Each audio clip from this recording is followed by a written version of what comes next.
Today we're going to talk about how you can find and execute a bulk buy and add hundreds of dollars of revenue to your income each and every month.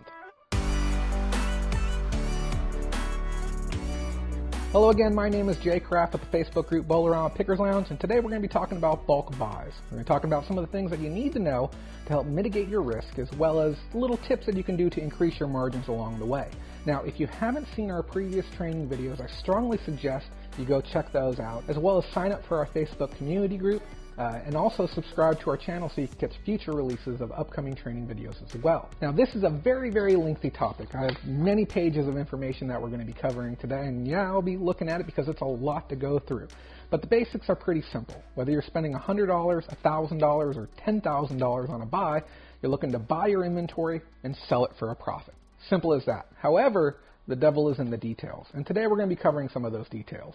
In this video, we're going to be covering a wide range of topics that you should know before executing on a bulk buy. Everything from risk management to recovering from a bad buy. Today, as you can see, I'm standing in a room full of Funko Pops. I purchased this lot for about $4,300, and we're about $4,900 back so far. Sounds nice, right?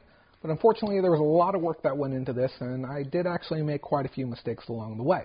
Everything from an eroding market to wallet fatigue, as well as time management. But before we get into the issues that I encountered with this buy behind me, let's go ahead and talk about what a bulk buy actually is and how you can go about finding one. A bulk purchase is generally when you're buying goods in quantity, whether it be of the same character family or the same theme. You're usually getting a large amount of goods for a discounted price based on the volume that you're buying.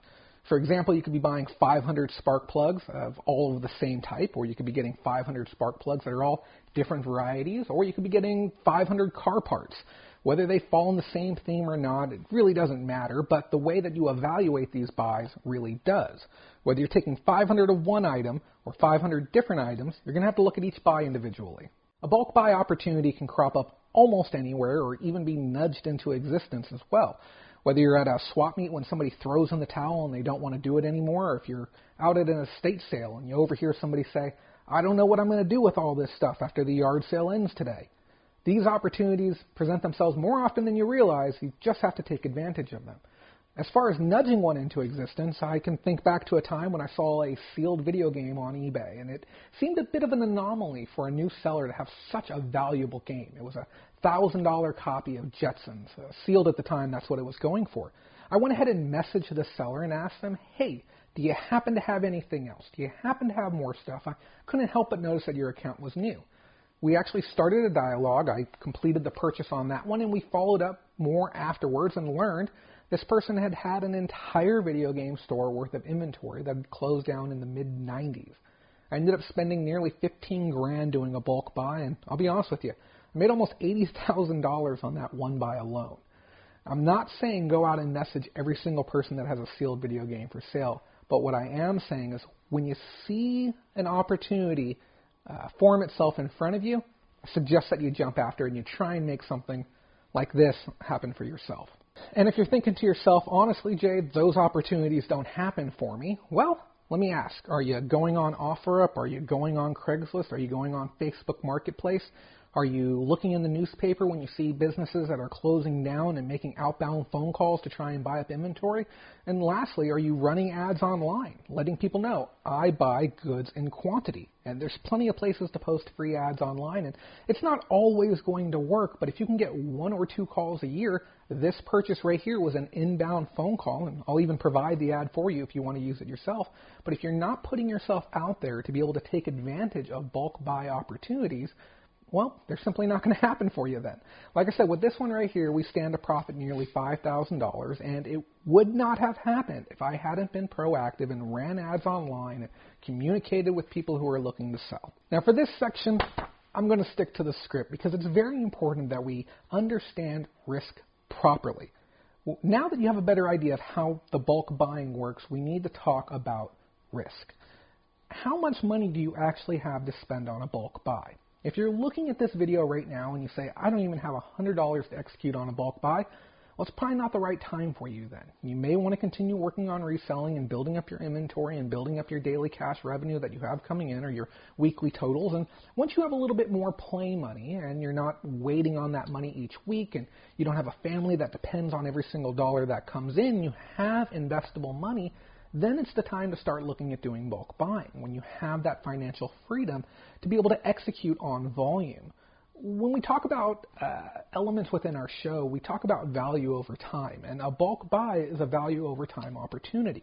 I have probably somewhere in the area of about 15 or 20 items on eBay currently that I bought either 50, 100, 250 or more units of a very specific item. It pays for itself over time. The efficiencies that comes from knowing where the item is and being able to box it up and get it out the door and get paid over and over and over without having to relist is incredibly valuable to me. But it all starts by making your first bulk buy.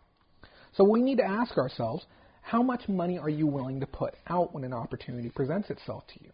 And are you willing to finance that money to be able to make it happen?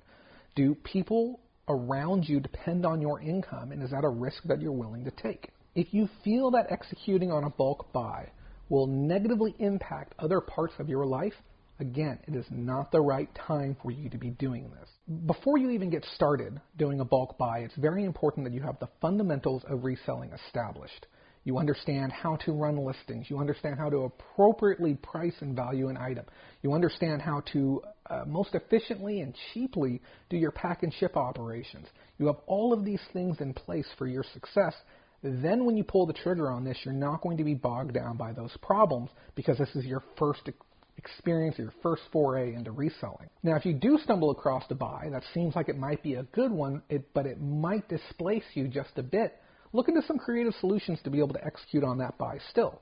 Whether it means splitting that buy with somebody else, maybe you decide to go 50-50 or you even go thirds with a couple other people, or whether it means working with the seller to try and take half the inventory now and maybe pay a premium, start moving those units, and then take the other half of the inventory later. Most sellers are going to be very accommodating if at the end of the day you're willing to pay a very good price, whether it be once or twice or sometimes even 3-4 times to be able to cover the cost of a buy. But I'll tell you, you're always going to get the best deal if you have 100% of the money up front and you understand the market and you understand how to negotiate with your seller. Now, when it comes to mitigating risk, it's important that you understand a handful of factors, and one of them is the market.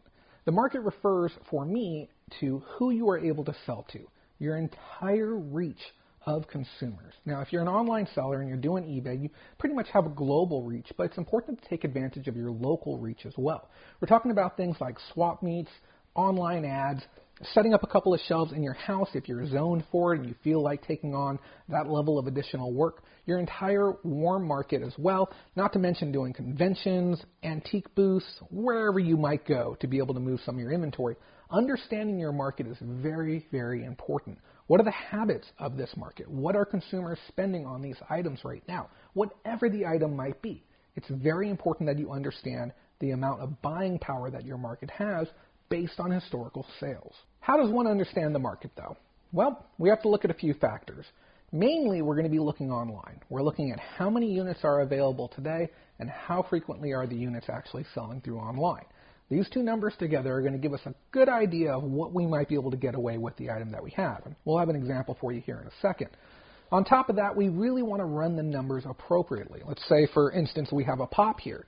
Okay, this unit might sell online for about $15, but we have to pay eBay $1.50 on that unit, and then we also have to pay for our box, which might be about another 10-15 cents. We also have our base cost, what we paid for it, which is about $2.75 per piece, or a pop. And then we also have other associative costs that get tied up into that as well. So when we factor how much we're going to make, we also have to knock out shipping too. You might have a $15 sale, but you may only make about $6 on it. So if the person that you're working with is looking to get $7 a unit, or heck, let's say they're even looking to get $4 a unit, is $2 a piece going to be worth it to you? Sometimes it might be. Let's say you're selling 100 of these units per week and you get to make an extra $200 and they're very quick and very easy to pack up and ship out. It might be worth it to you. And for others, it simply might not be. But we have to see if the market's able to absorb that level of inventory. For example, widgets are currently being offered for you at $3 each. and at a quantity of 1,000. Your current unnegotiated buy rate is $3,000. A quick look at the market shows that widgets are selling between $20 and $26 at a rate of about 20 units per month. At this current pace, it would take about 4 years to sell through your inventory without competition. With a profit of $18 each per widget after fees, shipping, and tax, it will take approximately 9 months before you break even on this buy. This doesn't take into account changes within the market, changes within consumer habits. You can't necessarily tell if a better form of the widget is going to be released a month after you buy it. There's so many factors that you have to take into account. Again, we're talking about mitigating risk here. No one wants to get stuck with a ton of inventory. I'll be honest with you, when I started selling these, I had that same worry as well. I got about a quarter of the way through the inventory and I said, man, there's a lot of stuff here and it's going to take a long time to make that money back. Determining how much time it's going to take to get your money back, as well as how long it's going to take to get the profit that you are expecting, is vital to know before you execute on a bulk buy. You should never be guessing. You should never be spitballing in the dark. The only exception is if you're getting something for absolutely pennies on the dollar, and the amount of money that you're putting out there, you would just as easily give away to somebody. So if you can buy $100 worth of inventory with a potential $10,000 return, that we're not going to worry about. But when we're talking about spending $3,000 to make $10,000, $5,000 to make $20,000, understanding how long it will take just to get your money back, and then how long it'll take to get all of your investment back is very important. While we're on the topic of time, it's a great time to talk about associative cost. When you think about buying in bulk, you have to consider your associative cost. We're talking about things like shelving. We have about $200 worth here. Price tags, about $10. And a marketing budget if you plan on advertising online. But one of the biggest overlooked associative costs that most people just don't take the time to talk about is time. You can spend quite a bit of time working on your sale if you don't account for certain factors. It goes without saying that we're going to want to utilize every sales funnel we have at our disposal to be able to generate our revenue, whether that be Craigslist, OfferUp, Marketplace, or more. But all of these things take time. And when you're working in this type of capacity with this amount of inventory, it's very important that you factor your time cost. With this buy, I plan to walk away with excess of at least $5,000 on it. However, I expect anywhere between 50 to 60 labor hours just to get this job done. Now, at the end of the day, though, I will be earning on average about $80 to $100 an hour for my time. Fantastic, right? Well, in this instance, yes, but I see quite a lot of buys that don't turn out this well. I'll see people walk away with a maybe $300, $400 profit on something, but they'll end up spending anywhere between 40 to 50 hours working on that project and earning less than minimum wage, but still patting themselves on the back. When doing your buy, you have to consider how many hours it's going to take to get the work done. $1,000 profit is great, but it's not great if it's going to take you 100 hours to get that work done. Now, I know you're saying $10 an hour is fine, and sure it is for most, but within the world of reselling, if you're not earning $25, $50, or $100 an hour for what you're doing, frankly, you're doing something wrong, and we will leave that money behind when it presents itself to us. There's just better ways to earn revenue, and you want to start thinking about bulk buys in that capacity. This buy itself took about 6 hours just to be able to get everything over here to the house. Once it was here, it took about 6 hours to clean, and that was with 2 people. It took 6 hours to clean and sort and tag, and then probably about another 2 to 4 hours to build the shelves and get everything placed up. The biggest time sink of them all, beyond the advertising and the placement and everything, is the amount of time it takes to book appointments and wait here while people do their browsing and shopping. Now, don't get me wrong. Like I said, we've done nearly $5,000 in volume just locally selling these pops out, and we could probably do another $5,000 local without having to move all kinds of inventory online, but it is a time sink. Whenever I have somebody down here, I'll bring my iPad with me, and I can do listings while I'm watching them shop and browse, and I try and get a little more value out of my time so it's not just going to waste. Same thing when you're meeting up with clients to sell things local. Try and bring value to your time so you're not throwing that time away and losing more money out of your investment. Now, I myself have years of experience selling direct to consumer. I used to own a video game store myself. Now, you don't have to do this method. This is just what we're talking about with this buy. You can even say outright, I do not want to sell direct to consumer. I only want to sell online. And I've met many of you that way who say, I will not meet with somebody face to face. It makes me uncomfortable. That is fine. This entire buy could have been placed online. But I will say this. Not only would I have lost thousands of dollars in fees and associative shipping costs, I also would have probably lost about another 100 labor hours. And at about $25 an hour, there's another $2,500 right off the top. So we can take a buy that cost me $4,300 originally, plus another $200 of base associative costs. We have $4,500 in. Now if we start throwing more and more expenses to it, our margins have become about that big. I like making a 50% margin. I like making a 150% margin. It's important to understand your exit strategy with your inventory when you buy it and understand the amount of time and other associative costs that you can incur while selling inventory. Now, understanding this time and taking the effort to prepare yourself while working with a seller is actually pretty valuable. I understand it can be frustrating to have to sit back and assess the market and take a closer look at condition and recount inventory, but knowing your expected time cost is huge. When I did the video game store buy, I knew what I was getting into. I understood how much money I was going to make. But the people that I was working with, they had no clue what it would take to sell 2,000 pieces online. I very briefly explained to them, you see all those listings online? For your type of item that offer free shipping, your video games are going to cost at a minimum $4 each to send out. You have 2,000 video games, you're looking at $8,000 in shipping cost. That was wild to them, the thought that they would have to spend that amount of money on shipping. I said, you're also not considering your material cost. You probably have about $1,000 in boxes and tapes and bubble wrap and everything else that's going to be tied up with that too. And to list 2,000 items for brand new sellers, you're probably looking at close to, 100 to 200 hours, not only for the listing, but the pack and ship, follow-up customer care. Brand new sellers are going to have a higher return rate as well because they don't accurately describe their items. These are all associative costs. And you can share these associative costs with the people who are selling you the items. You can say, you are going to have to spend close to $15,000 worth of material and labor to be able to move this inventory. Now, why am I willing to do that? Well, I have the infrastructure set up for it already. I have an established eBay store. I have a pack and ship station. I have a photo station. I've done most of the hard work. That being said, use this to your advantage. Talk with your seller. Get a reduced rate. If they have so much inventory that you're going to have to rent a storage unit, for instance, go back to them and say, hey, it's going to cost me $100 a month to hold this inventory, and I think it's going to take me about 2 years to be able to sell it. I'd like to negotiate $2,400 off your asking price. Now, if it's a buy for $10,000 and you can make a $30,000 profit on top, obviously don't talk yourself out of a deal. But don't leave money on the table. When it comes to doing bulk buys, $1 saved is truly $1 earned. When this offer came to me initially, they wanted $6,000 for it. I negotiated it down to $4,000. And then when I showed up on site, we had another $300 worth of buy and then $200 worth of shelves.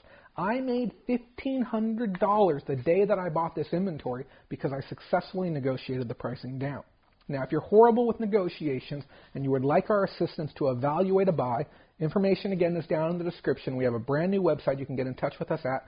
We can evaluate a buy on your behalf as part of our consulting program, and if need be, we will be happy to speak with the seller and negotiate a better rate on your behalf, of course, at a small cost. Now, this isn't a discussion about negotiation, so let's go ahead and get back on topic. I want to share with you some of the other associative costs that you might not be thinking about. We're talking about things like storage fees, listing and selling fees, taxes on your sales, time cost, the cost of additional labor if you have employees working with you and helping you through the process, whether you're buying them dinners or you're having to pick them up. You have your gas costs, you have your actual labor costs, tax costs on those employees, the maintenance equipment and tools that you might need to repair if you have to get specialty equipment to be able to work on some of the inventory that you're buying, shipping supplies, shelves, labeling, time that you have to invest into education. Let's say you're working on a category you don't know well and you have to spend 10 hours to understand the category better, or you have to pay experts to be able to talk with them about a category.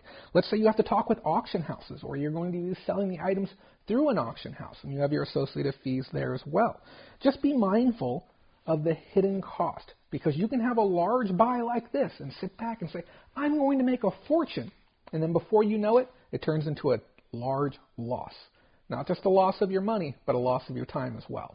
As we start to wrap up this video, it's important that we take one last time to talk about not taking risk. It's important that you do not bet the barn whenever you're doing a bulk buy. And I know I've said this a few times already, but I've seen it more times than you can imagine. People overextend on what they see as being either like the hot holiday toy, and they'll go spend thousands on it, and then they're just trying to recoup some of their money, or they'll go after something that seems too good to be true, and they'll chase down this sale. Remember, there's a reason why someone is bulk selling. There always is. Nobody wakes up one day and says, I want to give away thousands of dollars. Okay? There's always something that's happening. It's either going to be that they don't have the time to sell it, they don't have the means to sell it, they don't have the desire to do sales anymore, whatever it might be. But if they are failing to sell an item that they've already purchased with the intent for profit, you have to ask yourself, why are you going to do better than the last person who was working with the item? And if you can't answer that question, don't make the buy.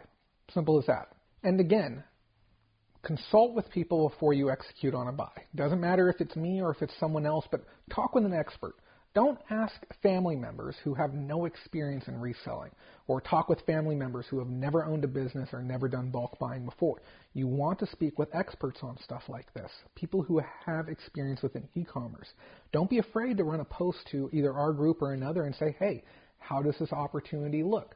Does it seem like something I can make money on? But if it's a large buy and you're going to be dealing with tens of thousands of dollars, certainly speak with an expert. Or even if a large buy is a couple $100s to you, which I remember the days when it was for me, a couple $100s can be everything for you. You want to make sure you execute on those deals correctly.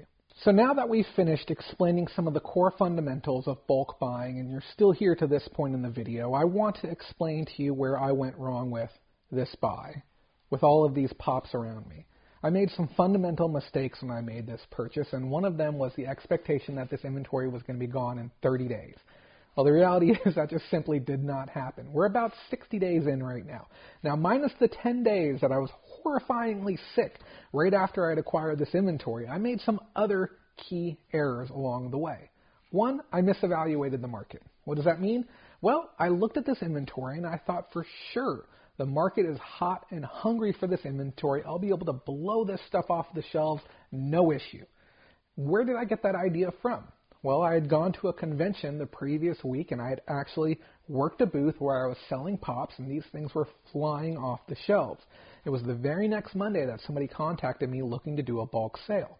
So I was already in the mindset of these things are selling like hotcakes, and I just assumed that I wouldn't have a problem getting these things to fly outside of a convention setting. This wasn't true at all. It required a lot more marketing and advertising than I had realized to be able to get interested buyers to come in here and buy. On top of that, a lot of the people I spoke with were looking for one single toy. Now, the Funko Pop lineup is somewhere between 10 and 20,000 different pieces, and it's gotten to the point now where I just send automated messages back. It says, hey, we can't guarantee we'll have that one. You're welcome to come by and look. If there's a specific one you're looking for, though, we suggest eBay. And I know that sounds short, but when it comes to working with pops, it truly is a number game. The quicker I can get people in and out, get them the stuff that they're looking for, offer a great customer service experience, and then move on to the next person, the better. On top of that, I misjudged a couple of other things, and I know most people could look at the situation and say, Jay, it's not your fault, you got that wrong, but this is a great thing to be aware of, be cognizant of when working with a collectible type industry. When I had purchased these, it was about a month before New York Comic Con and San Diego Comic Con, and on top of that, to compound the problem even further, a brand new Funko store just opened up in LA. And this was a month before the store opened up. I had gathered all this inventory. What ended up happening was collectors said, we don't want to buy any of your stuff. We want to wait for all the new stuff to come out. They didn't know what exclusives were going to be coming, so they held tight to their wallets. There's also a thing in the market we call wallet fatigue. It basically means when a collector only has so much money to spend. Spending more than that, you have large print runs. Look about Star Wars, for instance. They're $10 each. They printed over 500 different ones. So if you wanted to buy all of them, it's going to cost you $5,000 to get them all. yeah, it's a pretty big hit to most people's wallets, and a lot of people, they want to hold tight to what's going to interest them the most, and they simply don't have any more money to spend, even if they want it. That's what we're seeing happen with Pops right now. I will say this too. If the same opportunity came to me today to repurchase this buy, the one that I know I'm going to make thousands of dollars on, I would turn away from it. And it's because I believe the Pop market has barely hit that peak, and I believe we're going to start seeing the downturn very soon. And I'm not saying you should run out and sell your Pops, but I'm going to say if you are buying them as an investor, you may want to watch and take a look at the writing on the wall. We're seeing some interesting activity right now. So with all these things that happened, we had to adjust our approach. Rather than trying to sell to the Pop collector like we had been doing historically the first 45 days that we had this item, we re-strategized and we decided that we are going to try and sell to families, and specifically families. We actually have no interest in working with collectors any longer on these Pop toys, and we only want to work with families. Because families, when they show up, they just want to buy cool toys. They don't care about the condition of the box. They're not going to try and negotiate $2 off a $10 toy. They're not going to try and come at you with some crazy bundle switcheroo. Okay? They just want to buy toys for their family, and honestly, the families will spend $200-$300 when they show up. They'll knock out all of their Christmas shopping, and we'll have some collectors spend 30 minutes here, spend $15. And frankly, we actually don't let them come back again. They're one and done, and then they're on their way. It's all a numbers game, and you have to be smart about how you're going to be working local sales. On top of that, we developed some additional sales funnels, and we moved, I would probably say, about 5% of the inventory online, some of the more high-dollar stuff that we knew we didn't need the local assistance to sell. And then we also expanded our sales funnels as far as where we were doing our advertising and marketing. We initially hadn't done anything on OfferUp, and we went ahead and added that in. And then we came up with some new creative ads on the back end onto Craigslist as well. On top of that, we've opened up the door to trades too.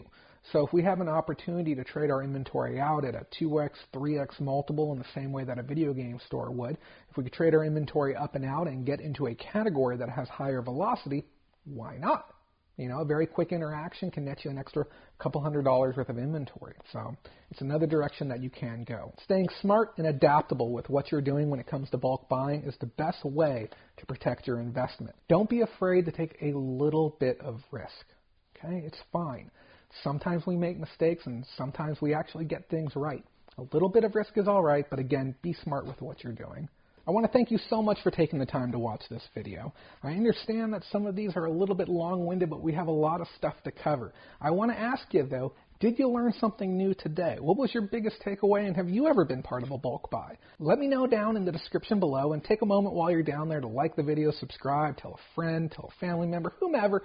Let a fellow reseller know you've learned a few things about bulk buying. It really helps us out. And also, come on by on Sunday. We do a live news show every Sunday specifically for resellers where you can ask your questions live on air and get real answers from somebody who knows what they're doing about reselling. Thank you so much for watching, guys. And remember, if you don't make that money, someone else will. Have a great day. Hey guys, I just wanted to pop in one last time and say thank you for watching. Also, this video is Patreon supported. What's that mean? It means, well, people like you and some of the other ones watching are supporting this video by giving every month to Patreon. It allows us to create these high-quality training videos for people to be able to become better resellers. If you'd like to contribute your part and help others become prosperous in the field of reselling, check out the link down below. It's only a couple of bucks a month, and you get some great perks in return as well. Thanks so much for watching.